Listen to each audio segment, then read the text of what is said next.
Good evening. Welcome to the studio. Sorry, I was just thinking that track, whatever it is on Pretzel. I quite like that track. I just like the start of it.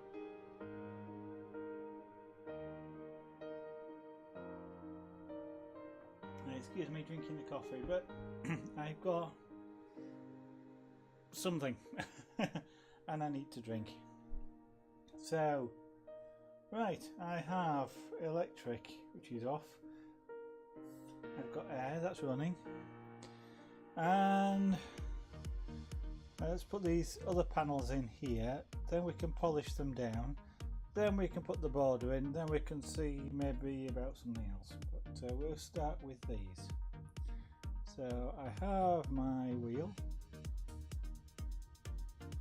Apparently green stone, and I didn't know this until today, will sharpen tungsten carbide. Well, the stones won't. Anyway, amazing what you suddenly find out that you didn't know you knew. And I still haven't got a different screwdriver out, which I should do. Right, one thing I want to do is make sure I stay further away from this glass dust if I can. So sorry, but the noise is going on, which is the fan, an extractor fan running in front of me. I'm going to get this work fairly close to it, so in the top of the frame, I'm afraid. I just want to make sure that the glass dust goes into the extractor, not anywhere else in the room.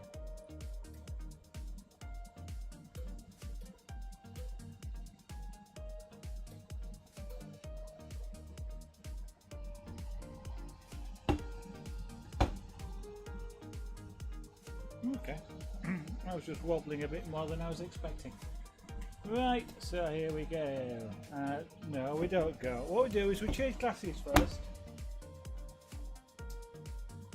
so that we can actually see what we're doing. Approaching Nirvana. I love a lot of their stuff. I do like a lot of their stuff. Just my sort of sound. Right, so I seem to need these glasses today more than anything. Ready for the squeal? Here we go.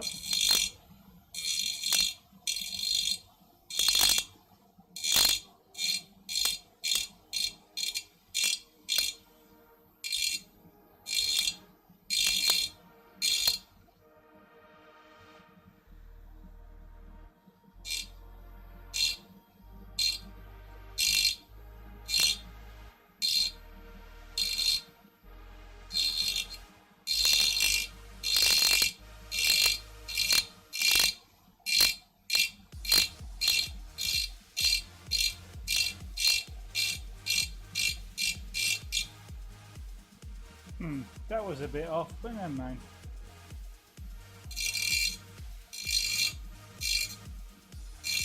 All part of the charm of a hand engraved piece. I thought that wheel wasn't. Right. I'm going to get a proper screwdriver out for that.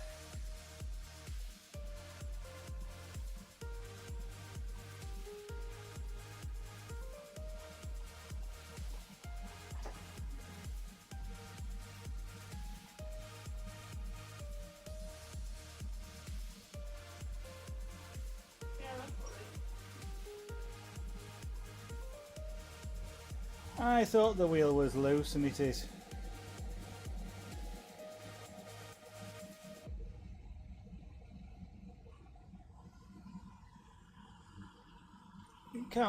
If I was actually spinning this the other way, then it would be a lot better in that it would tighten up rather than loosen off, but because the way I want it to shoot the dust, I'm spinning it backwards.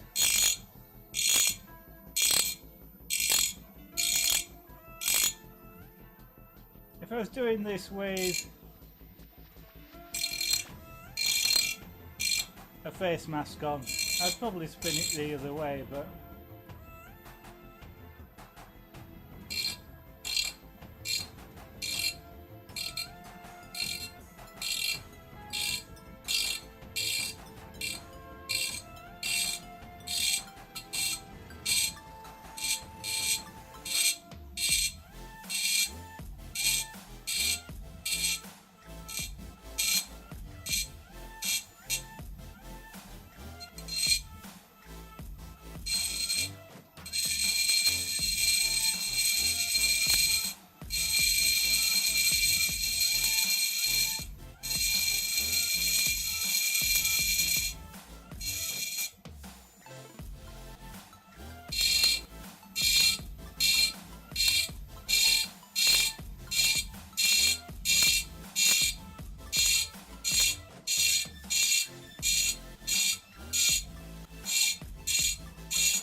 Although it may not look like it, I am only making a really light touch to the glass with this. No, I'm not pushing against it or anything, so it is the tool that's doing all the work here. I'm not applying any force at all.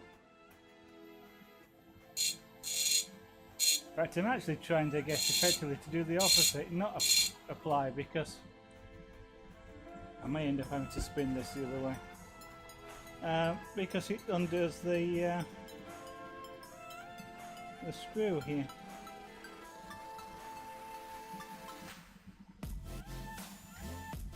Okay, one more try, and if it doesn't work I'll spin it the other way, but then I might get a bit more awkward position.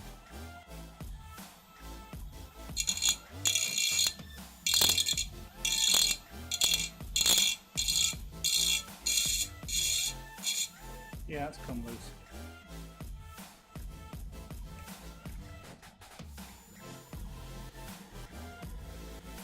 So I've got no choice, I'm going to have to spin it the other way.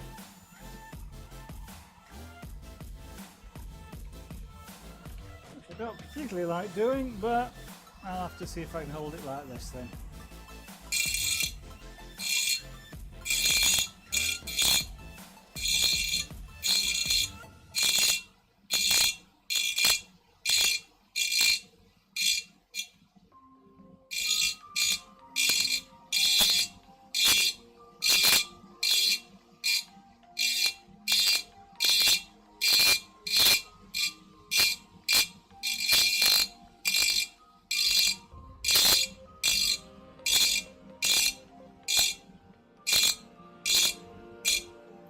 As you can see though, it's not taking any force to do this because I'm holding this with my with just a couple of fingers.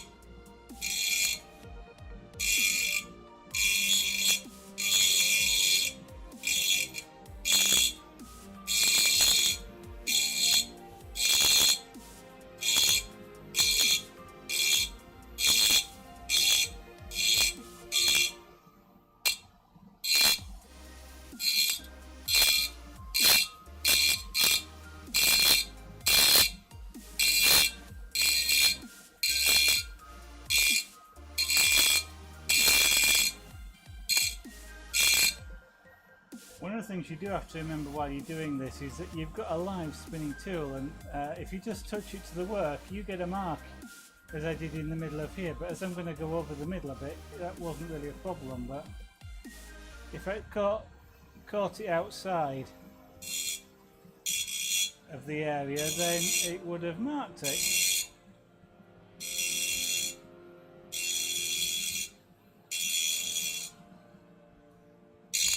So when you've got a live tool, you have to be careful. But also, not only that, I mean, this wheel is itself will scratch just by moving it on the glass. So just knocking it can still make marks. Not as bad as when it's spinning, but it can do.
Now then, I've been engraving for quite a long time actually. I've been engraving probably since what, about 1988 I think, off and on. I started doing this sort, well not this sort of thing, but glass engraving using hand tools. And I did it using hand tools for quite a number of years. And essentially, hand tools really is more or less just a diamond burr more than anything else. It's not as easy to use stones when you're doing it by hand, but you can do it that way.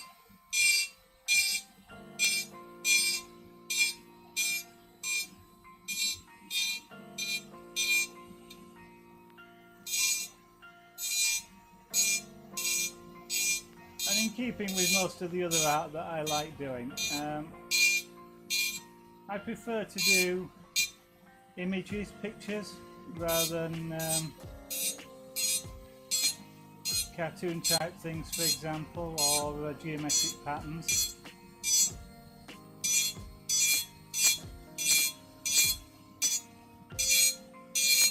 So one thing I like about the power tools is you can use polishers, which is not something you can easily do when you're using hand tools. And that means that I can actually get different shades of engraving.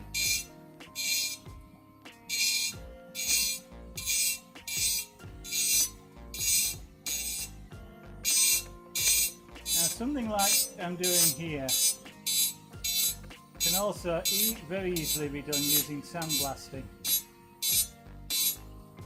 And the time with well, there is skill involved in sandblasting, especially not to cut through the glass. But and you can use it a little bit more sculpturally. Well, you can use it sculpturally, for which you need a bit more skill.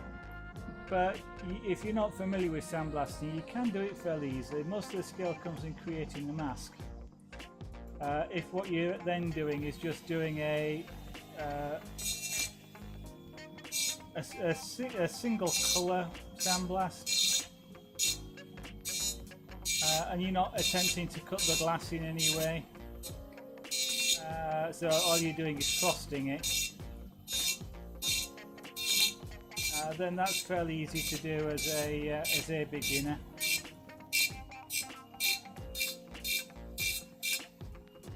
Now I don't have any capability of sandblasting here.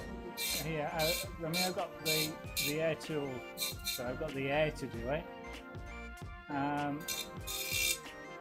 But ideally, you either want to do sandblasting externally, outside, or in a cabinet. Just because sand gets everywhere, and whilst I say sand, it's actually it's not beach sand. It's actually an aggressive compound. An abrasive compound is the word I was looking for. And you shoot that at high speed onto the glass through a mask generally.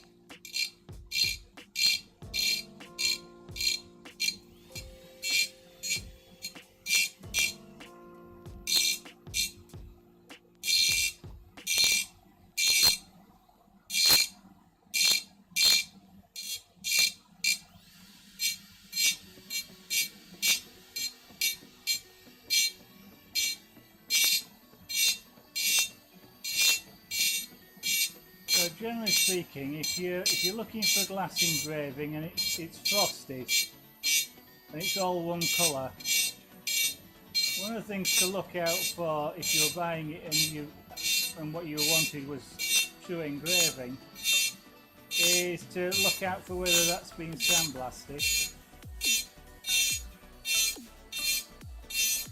Now it can be quite difficult to tell, but something like I'm doing here, for example, is It's quite easy to do sandblasting, but one of the things you'll find with sandblasting is you don't get tooling marks. So it's a bit like using an aerosol spraying can to paint with rather than using a brush. If you do it using a brush, you get brush marks. Unless you're really good. Or you really want them. Whereas we use a spray can, you usually don't get brush marks. And the same is you get a similar thing when you're doing engraving, because engraving leaves little lines. If you sandblast it, you don't see the lines. If I look here, I can see lots and lots of little tiny vertical scratches, which are the tooling marks. If this was sandblasted, I wouldn't see that. That would just all be smooth. There wouldn't be any scratch marks because it's not using a rotary tool. The sand is hitting it. Yes, it's scratching it, the abrasive, but it's firing off in all directions. And therefore, you don't really see any particular scratch marks, line-based scratch marks. Indeed, it's more a bit like hitting it with little tiny hammers. You sort of, rather than scraping it, which is what these are doing.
I should actually be doing this wet.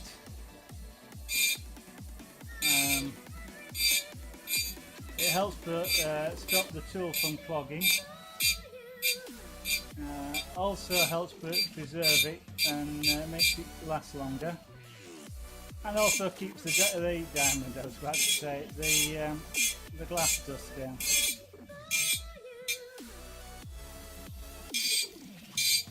Which reminds me not to actually lean too close into the work.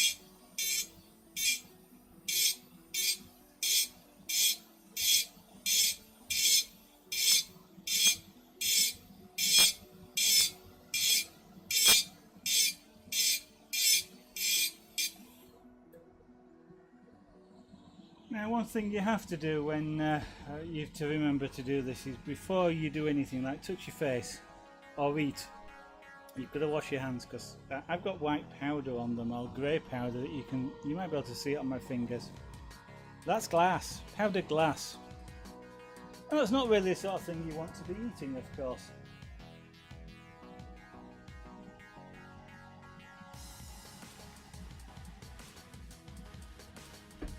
I'm also making sure that my coffee stays quite away to one side, because I don't want glass on that either. Although it will float, so it will be visible, but you don't want it there. I don't want to waste coffee anyway.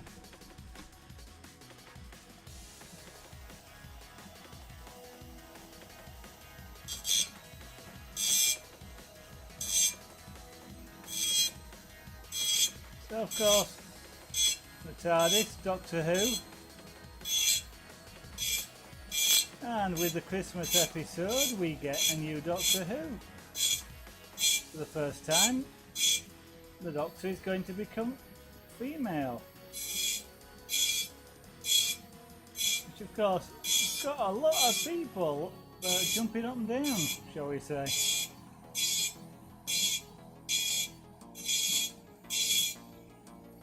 Anybody out there got any particular thoughts on that? It doesn't fantastically bother me.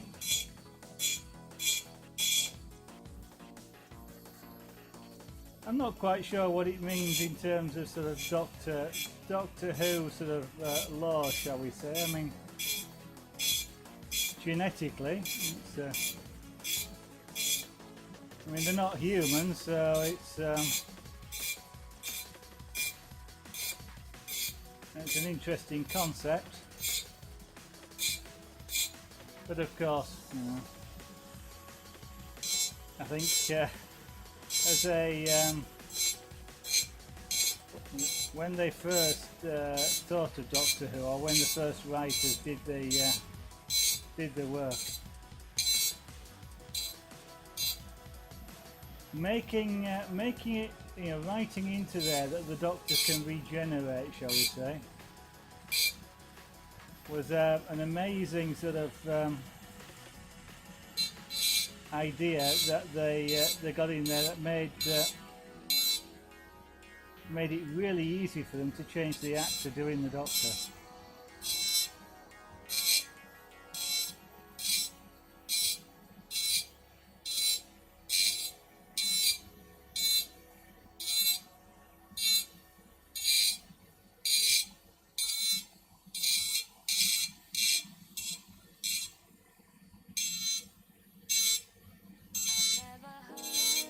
And of course, that's one of the things that's made it easier now for, well, has made it so that the programme has lasted so long, because if it had only ever been one actor, you really couldn't have replaced them.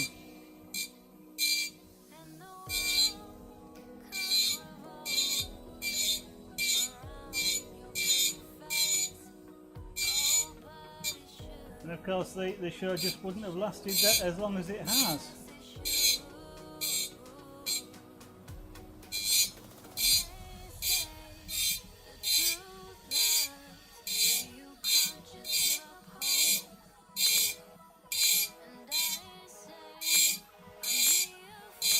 So it's hats off to that first writer or whoever it was that had that idea. I think.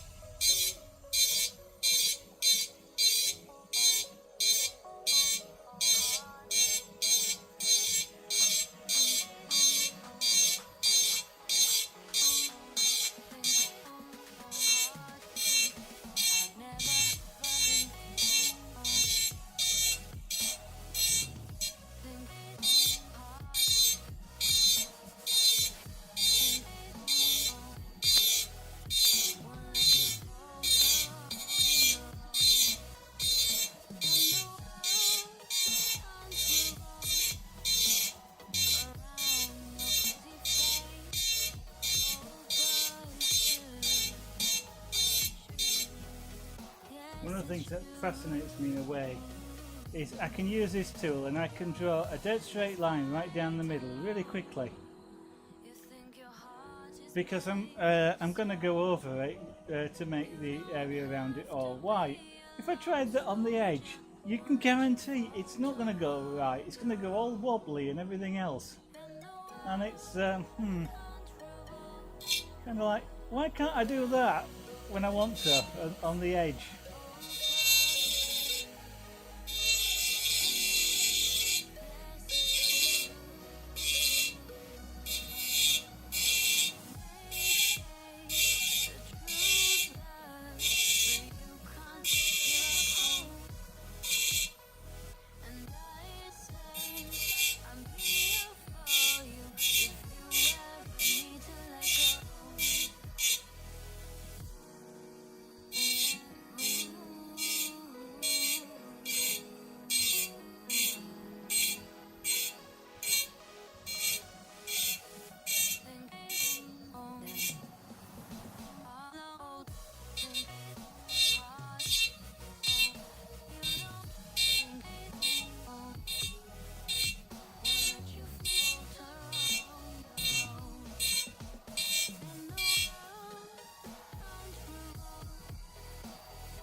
course, what you're going to do while you're doing this is you're going to envisage where this tool is going to touch down. You can't usually actually see it, so you're always sort of guessing a little bit.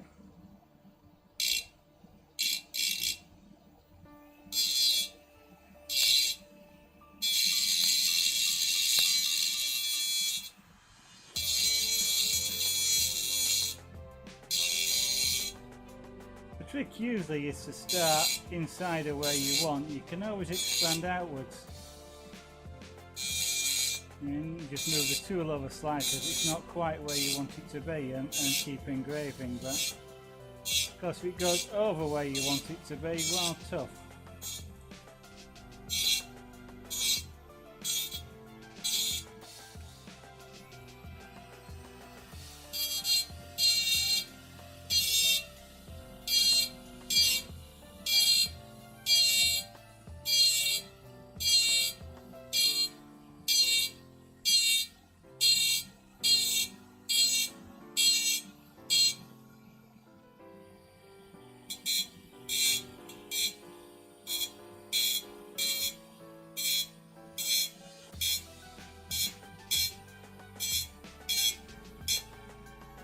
So of course what you're seeing here is me getting this right the first time, every time.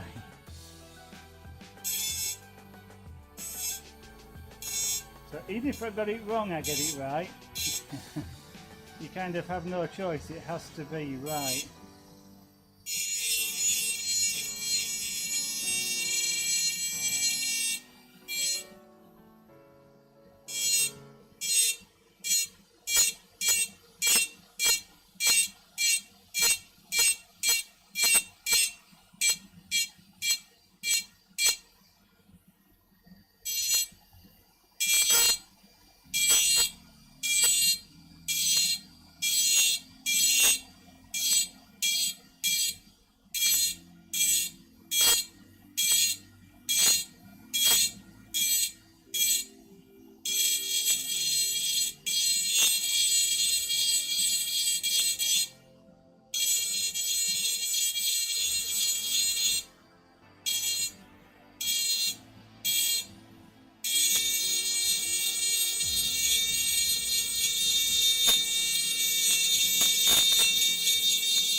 Perhaps watching this stream with headphones isn't necessarily the best of ideas.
don't think glass has been particularly flexible unless you sort of think of glass fibres. So, you know, those things that are to do with the internet and stuff like that.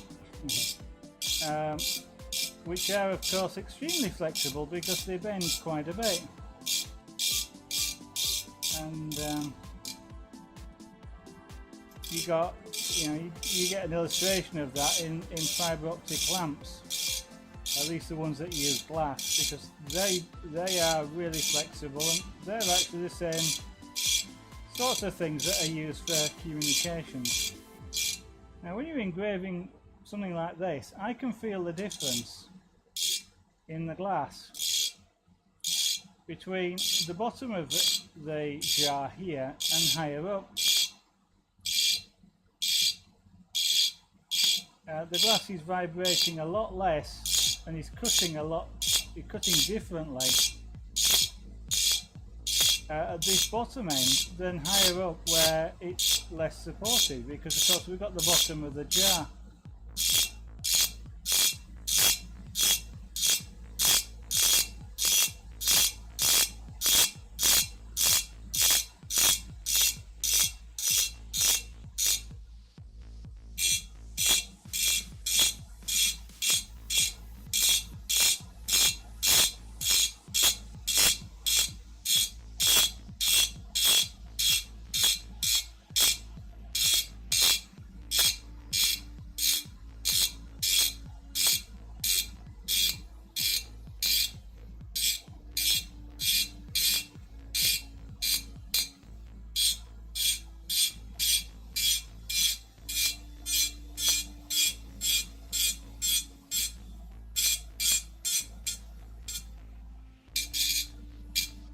Right.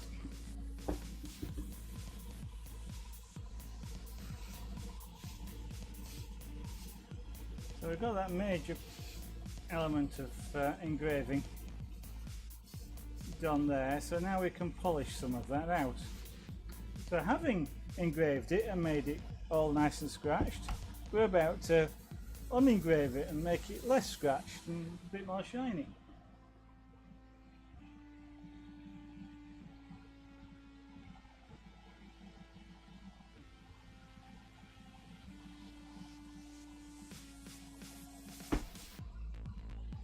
We're going to do that using an abrasive polishing wheel,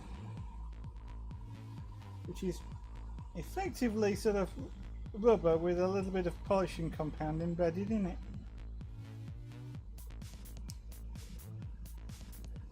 And we're going to rub out some of the scratches. So that's effectively what we'll be doing. The scratches appear so white because they're tiny scratches and they bounce the light off in all sorts of directions. They're quite sharp edged at the top, so sort of quite triangular if you like. And what we're about to do is knock some of those peaks off and restore some of the normal reflective capabilities of the glass by flattening off some of the tops of those peaks. And in doing that, these things will look less white. So I'm not quite sure the best way of doing this, so we're going to find out.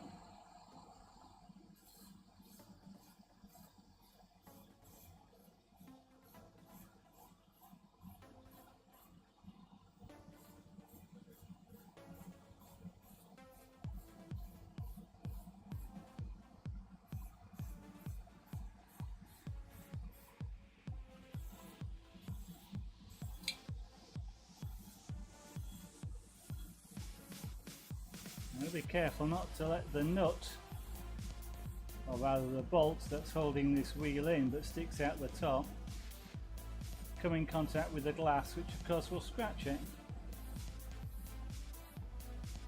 Now if you can see already, that's dulling down a little bit, it's less white.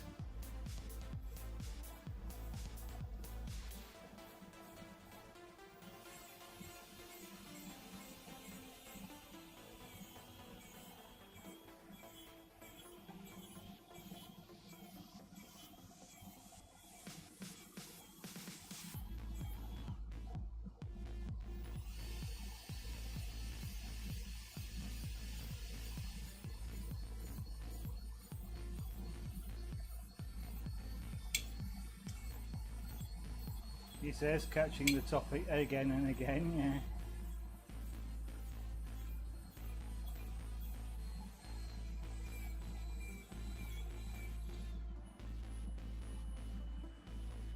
Maybe I ought to consider using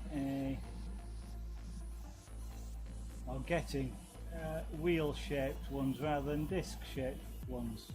These are termed a knife edge because it's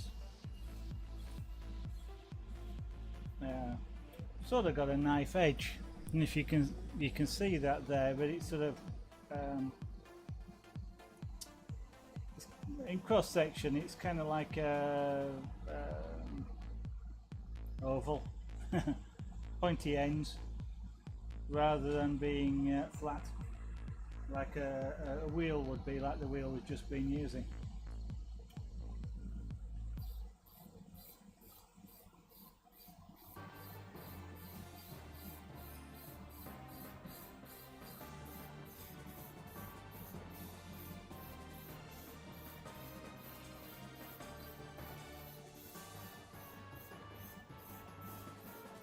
This is the first, well, not, you know, on this engraving this is the first time I've used a knife edge tool, so I'm still having to work out how to use it basically that fits my style of engraving.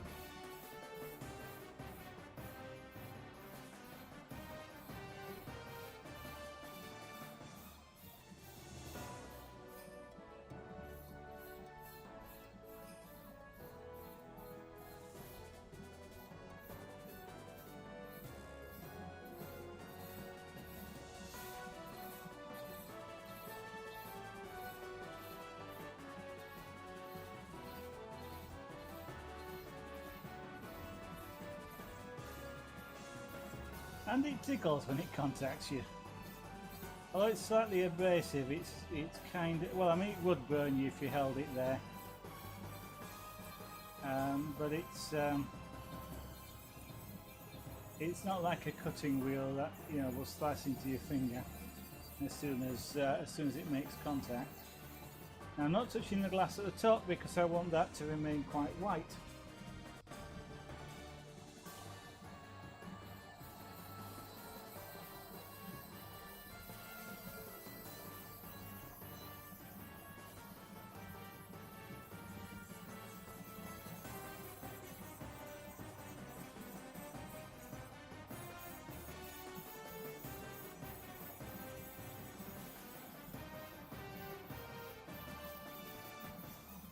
What I'm doing here is not using the point of the knife but the side, so I'm using it a bit like you might use a sanding disc, for example, and to some extent similar sort of principle. I am sort of sanding down the sharp bits on the top of this glass.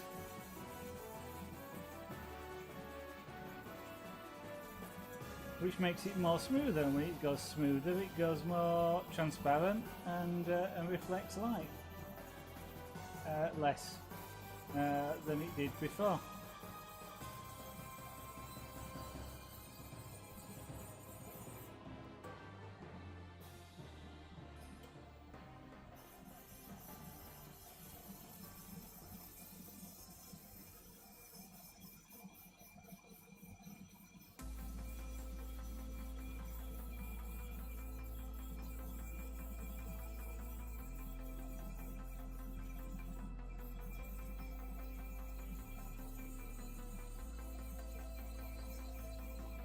If you use tools, you get some tools that you go, yeah, I like that tool.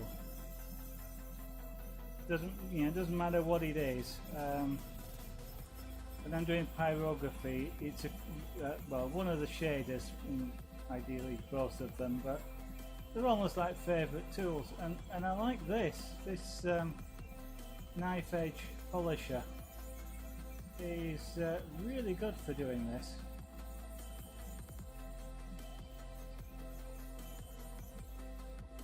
Right, now then, what I want to do now is use the knife edge, and I want to really polish up just two of the edges of each of these panels.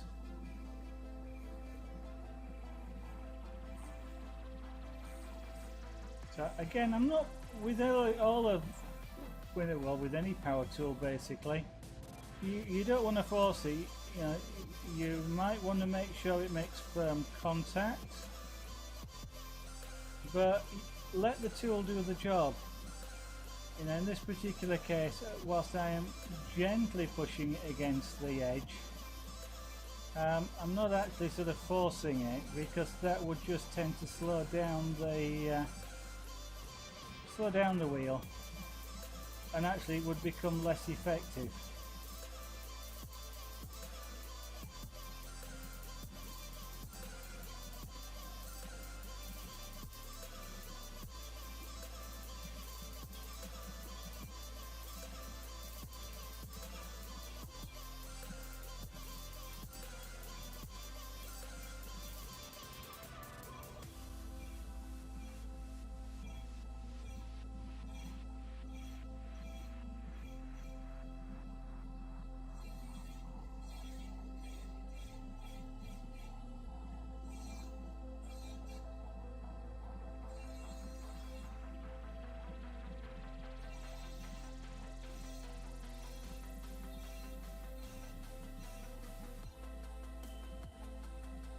So I'm applying this sort of to the side here, because effectively what I'm doing is simulating a wood panel which is inset. And so usually what you see with that is kind of a shadow down two sides and then a highlight down the other two sides.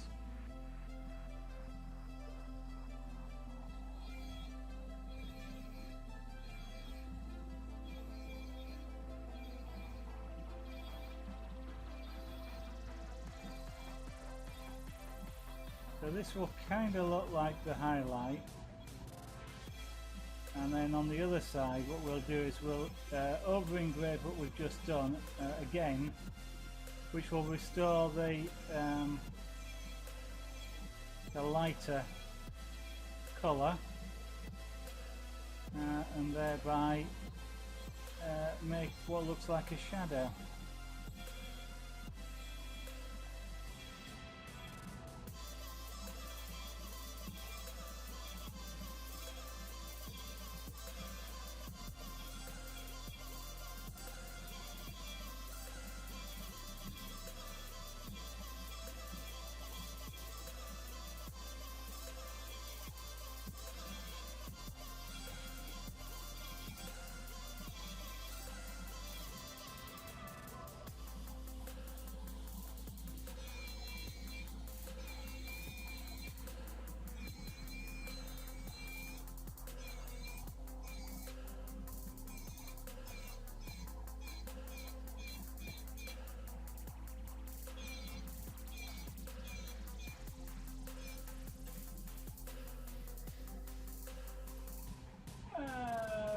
Pacifico or Pacifico?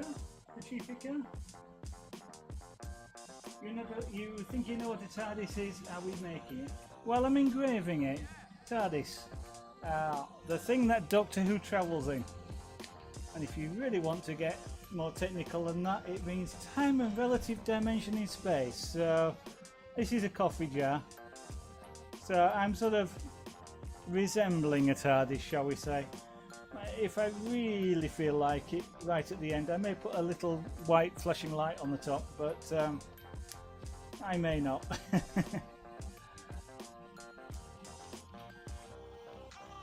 So I'm upcycling, I believe the term is, this coffee jar into a replica Tardis.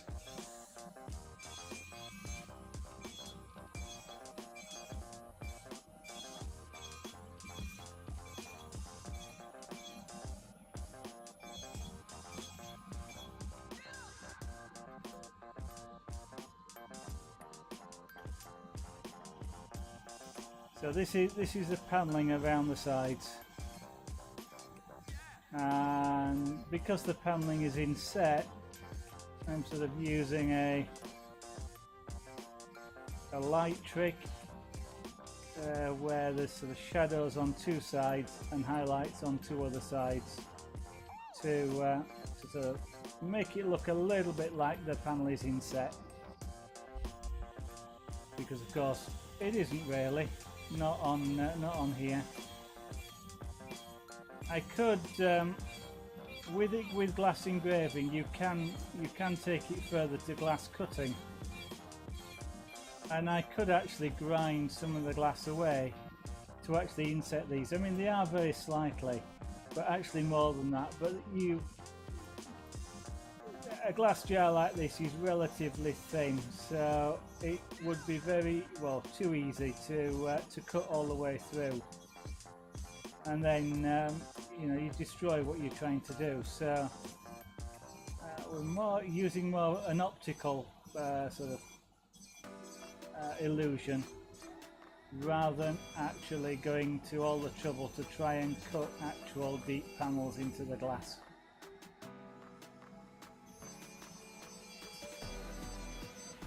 But if you're working with maybe a solid block of glass, for example, you could quite easily do that.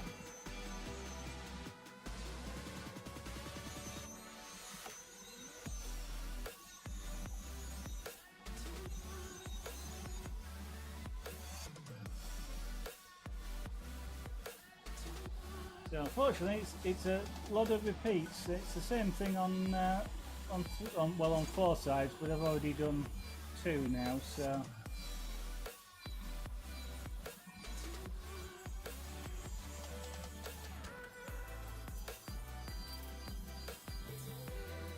this wheel that I'm using is actually a polisher rather than an engraver.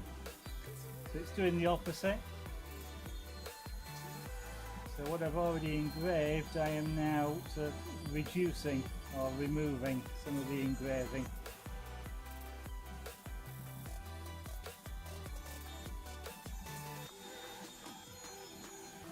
But that allows me to get sort of, I won't say colours because they're not exactly colours, but it does allow me to get sort of multiple shades.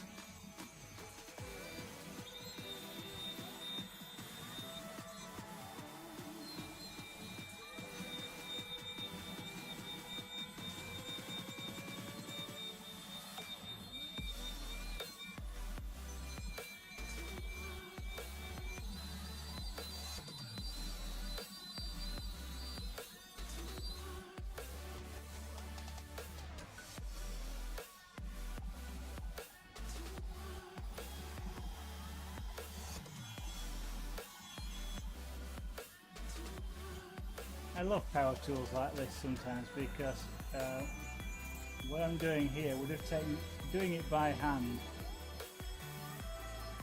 would take hours, and yet I can do it in sort of minutes with the power tool, which is of course what they're there for, but it's sort of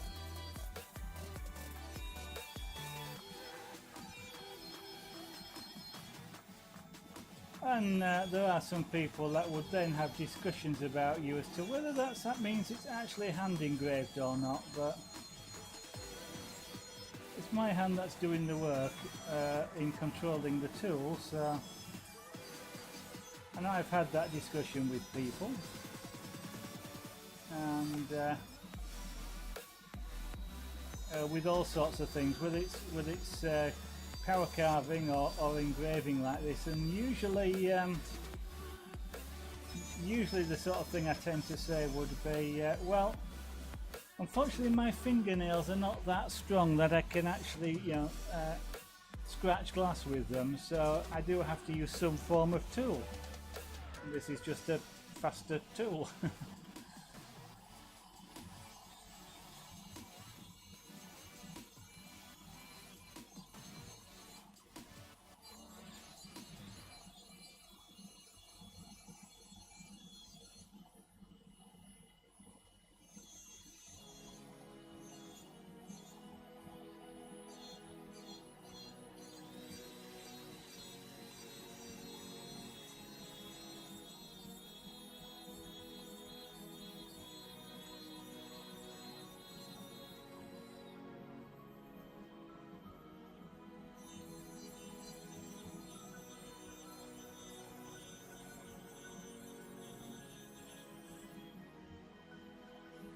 tricks in doing this is to, instead of holding the tool exactly parallel with the line, I'm just holding it at a slight angle, because that actually makes the track that I'm polishing slightly wider, and it means I can do in one pass what would normally take 3 or 4.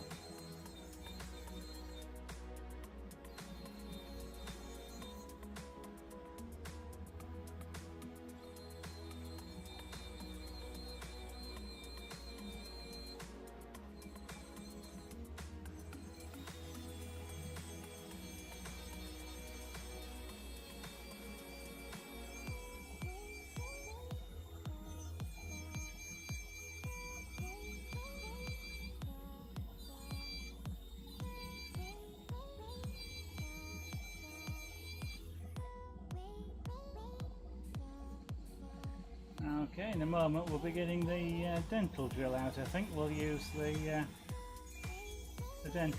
dentist tool to do the next bit.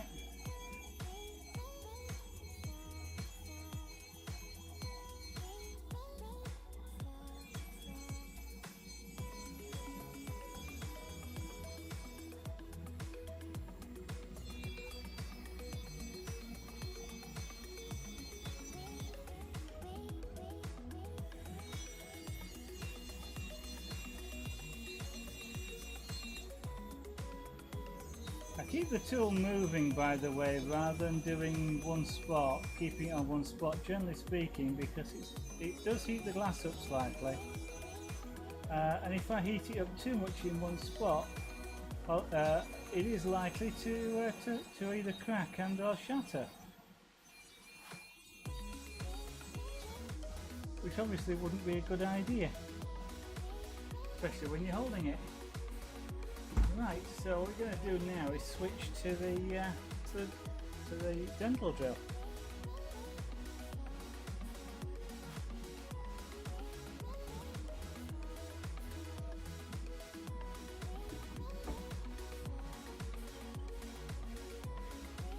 Now this really isn't a tool which you would normally see a lot of hobbyists use, because it's quite an expensive tool, but it is really good for, let's cool the tip to start with, really good for doing fine detail.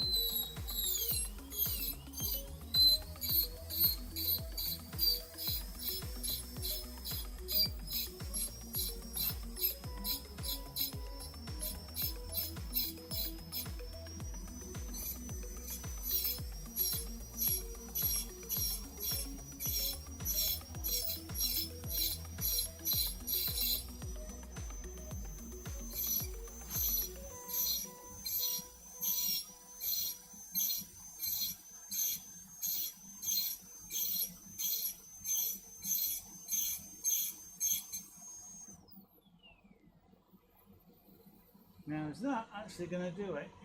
And we're going to actually have to switch to something slightly closer.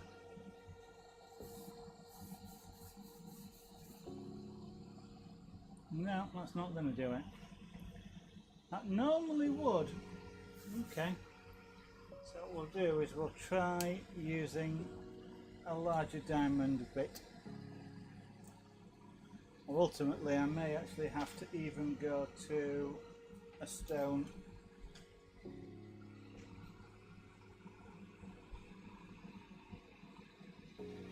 So this size of drill bit shank will actually go in the dental drill, so and this won't go by pressing the wrong foot pedal.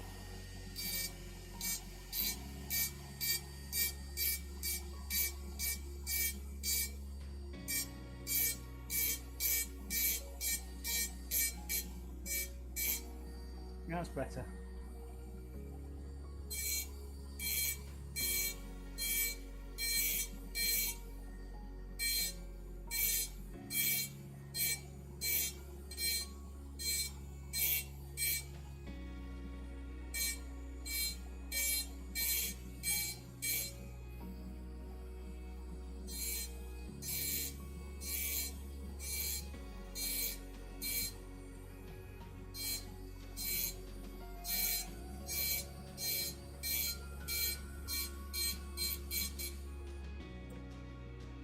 So now we've got a whiter line down that side, which is what I was after.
I should really be using water on this tool. I will keep wetting it from time to time just to keep it cool, but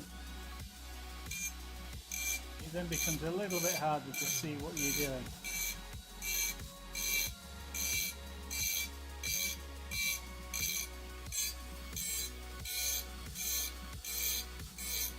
Of course, I know what effect I'm after, and if this is wet and therefore doesn't show it, I do know when it dries it will show it, so.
Using my little finger here to help stabilise both the tool and the jar.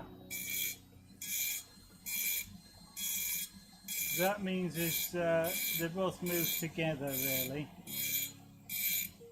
and I've got a lot better positioning of where the tool is because my little finger is providing that support.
when you're using a tool like this, the foot, I've got a foot control for it. That foot control lets me not only start and stop it, but vary the speed. And it makes using the tool a lot easier, because if I do want to vary the speed, what I don't have to do is stop to change the control on the controller. But it also means if I just take my foot off, it stops, and of course while I'm moving the jar around, that's kind of something I want to happen in case I scratch the glass accidentally, which I don't want to do.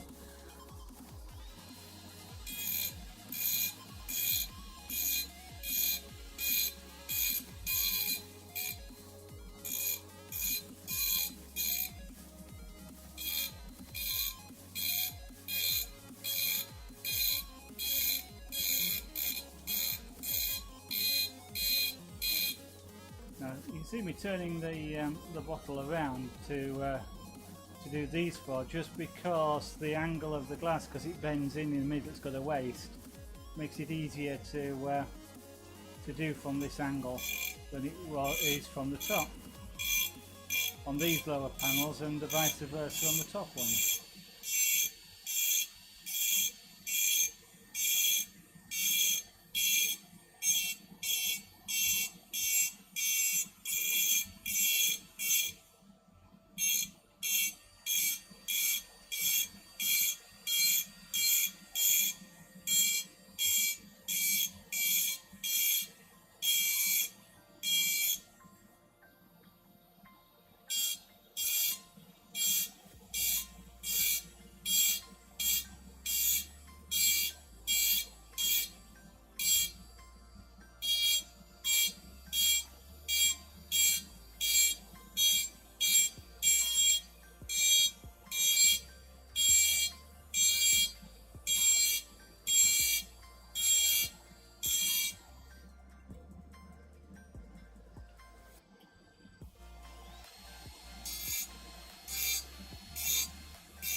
Now, if you were looking to do engraving for yourself and doing it on with something like this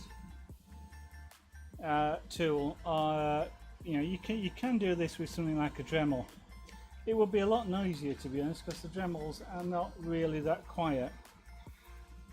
The Micromotors that I'm using, that's a Micromotor that I'm using. It's actually a lot faster than a Dremel as well, and the speed does help when you're engraving. But one of the things I would say is I've had engraving tools like the diamond ball that's on there from various places over the times when I have been engraving, and I'm sure you can get them, I expect you can get them on eBay. I would say beware of wherever you get them from, the quality. I know I've had some, for example, from the local hobby shop, and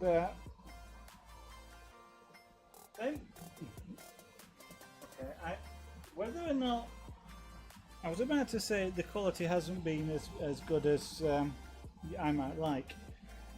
But the thought did cross my mind that they possibly, because they generally sell a hand a holder for the tools, so you can use them in your hand. So it may well be that things like the diamond balls that they sell are intended to be used by hand, not necessarily in a rotary tool spinning at high speed, because some of the cheaper ones that I've had go bald very quickly. They effectively, the little diamond chips that are embedded into them come off, fall off, break off, and the tool goes bald. Effectively, it stops engraving, or it takes a lot more work to engrave. And so it does tend to be somewhat a case of the better quality ones that I've had have always cost more. So the ones that have lasted longer have always cost more. So that could well be something to look out for if you intend to use sort of high-speed tools. Try them out for quality. Try a supplier out for quality before you invest in buying a lot of them from the one place. When you find a good place, make a note of it and keep going back. Okay, so what I'm going to do is turn that off, because we've got all the panels now engraved on all four sides. So that's the front, side, side, side. We've got the panel outline, which gives you a very slight panel illusion with them. Now that might be better, more visible here than it is on camera, but you do get a slight sort of three-dimensional panel view look of those. So I'm not going to do it today. We might do some more engraving on that as well, because that's kind of like a label in the middle. So we might actually see if we can make that. In fact, let's see if we can make that now. I was about to say I'm not intending to do any more tonight, but then I'm just about to do some more tonight. So what we're just going to do is try and make that a little bit whiter. Actually, I may have the wrong tool. I probably won't.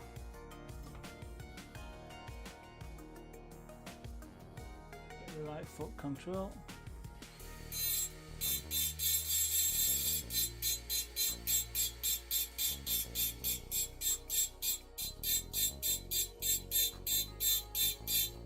This one might not necessarily make it whiter, but actually might just make it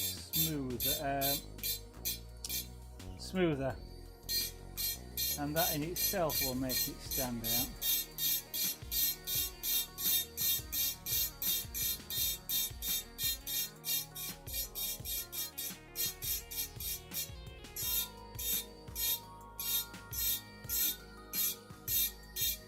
So when I started doing this, it's been a while since I engraved, and this particular bit is a bit lumpy. It's like a bit like they say riding a bike, you never forget. Well, yeah, but you've got to practice for a little bit when you start again, just to keep your balance back in. And it was a bit like that with engraving here for me. I needed a little bit of practice. Now that's better, but still not quite what I was after. So I'm going to change this polishing wheel for the engraving wheel again, and we'll just see if we can make that a bit whiter. That is on the Tardis, or indeed on the police call box it's modelled on. Is actually instructions to the general public of how to use the call box to call the police. And basically what it says is that's a door, a little tiny cupboard if you like, just there where that is. And the instructions basically say pull the door open and lift the receiver on the handset, and then you will be connected through to the police.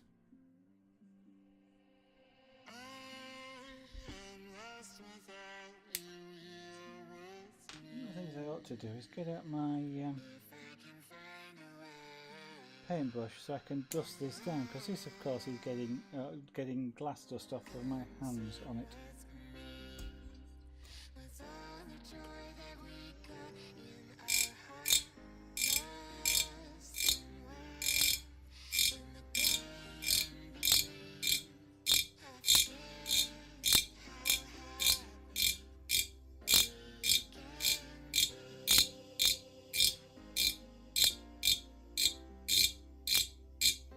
I'm purposely spinning this drill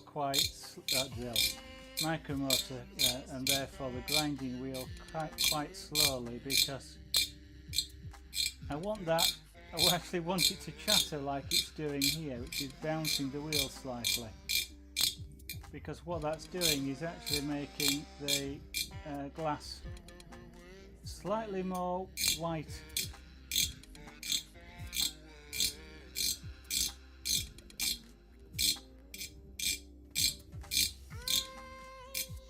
Now I'm being careful because I'm trying to get a straight edge.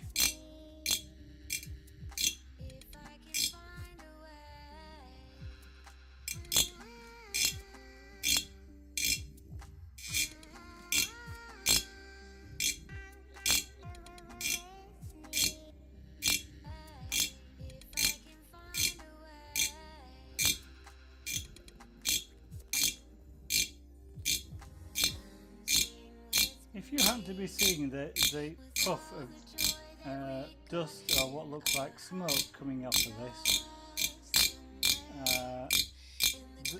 it's not smoke, but it is dust. It's glass dust. It literally is tiny microscopic pieces of glass.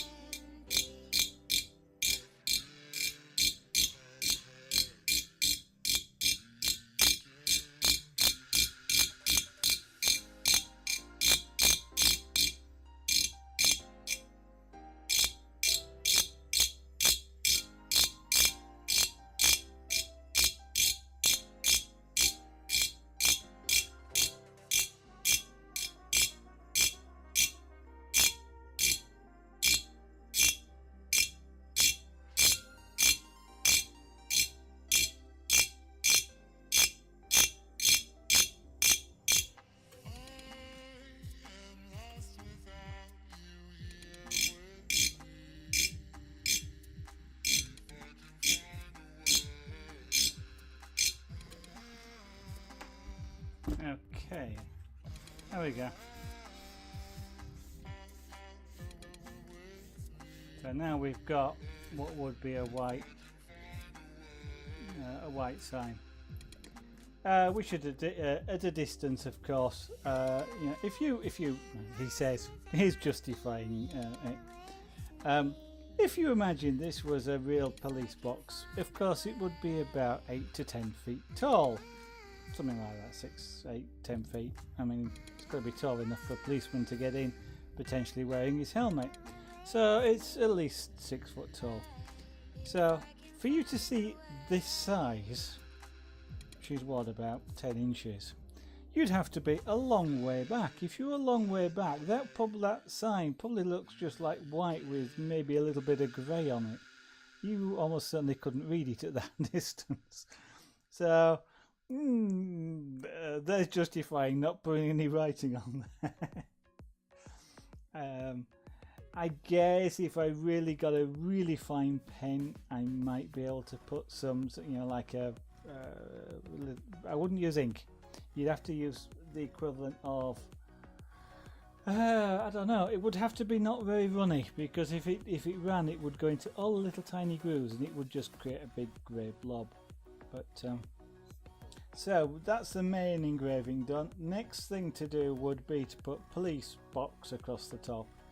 Probably not going to bother with a public call box in the middle, but just police box on all 4 sides. And maybe then do some lines down here, down each corner. And possibly make this, the plinth along the bottom here, quite a dark or quite a light colour. So the equivalent of this on the bottom there. Or maybe we'll see. But that's it for tonight. I'm not going to do any more engraving. I need to, to do the writing. That's going to take some concentration. So we'll start that afresh on the next night. I'm going to wash my hands before I touch anything because they're all sparkly, but not good sparkly. I suppose what I could do is wear latex gloves, but usually this stuff comes off when I wash it. It's actually amazingly abrasive as well. When you wash your hands, having done this, you use soap, you can actually feel the thing is quite sort of abrasive. It's not like washing your hands when you've got clean hands, so to speak. So I'm going to say thank you everybody that's watching. I'm going to do the obligatory advert that comes at the end. I mean, Twitch puts its adverts on the front. Why shouldn't I put my advert on the back? Mind you, it's going to do one after me, isn't it? I'm going to encourage you to follow the channel. You know, the follows do help the channel grow and helps people discover the channel and things like that. And of course, if you're at all interested in the engraving, the carving, the pyrography, the scraper board, the chainmail, the kumihimo, cording, the beading, the punchcraft, the magic dots, the building of things on top of this, and maybe airbrushing later, then following will get you notifications when I go live. And if you follow me on Twitter as well, it's at Zaragonart, is it twitter.com/Zaragonart, then I try and tweet when I'm going to go live, and occasionally if I know I'm not going to go, there's going to be a problem where I'm not going to broadcast, or I'm going to insert an extra one, or I'm telling people what I'm going to do later on in the week, then you'll catch that up on Twitter. And I will point out a couple of other things as well. There's all these photographs that have been rolling here that you might have been watching. They're all items that have been done on the stream. They've actually been done live on camera, and then they've been photographed afterwards. The jewellery, at least, is all available on Etsy. Zaragonart.etsy.com if you'd like one or like to buy something. Yeah, exactly. You might have seen these all evening. These are examples. This one's for sale. Well, one like that's for sale, that one isn't. But these are examples of chainmail, even those little things are available as well. And if you're interested in some of the earlier broadcasts, now I've got something like about 700 hours of archive video, all from what was done on Twitch. I'm gradually uploading those onto YouTube, so if you'd like to look at some of the earlier stuff, it'll gradually come more and more up to date, but they're all being uploaded onto YouTube. They're real-time videos though, so engraving like this is done in real time, and you'll hear all the other chat as well that went on at the time. And I will occasionally, as I come to the end of a series of things like engraving or carving, I'll upload a time lapse so that you can watch the whole thing in 20 or 30 minutes rather than a whole 10-20 hours. If you'd like to know a little bit more about some of the crafts or some of the big pieces that have been done, like the pyrography pieces or the scraper board, Zaragonart.com, that is my website. That's got some information about quite a few of the art forms that have been done on the pieces that are there, a little bit more than you'll realise just from the photographs. And I think that's about it. So I'm going to say thank you. Hope I'll see you on the next stream, which I hope will be tomorrow evening. Bye for now.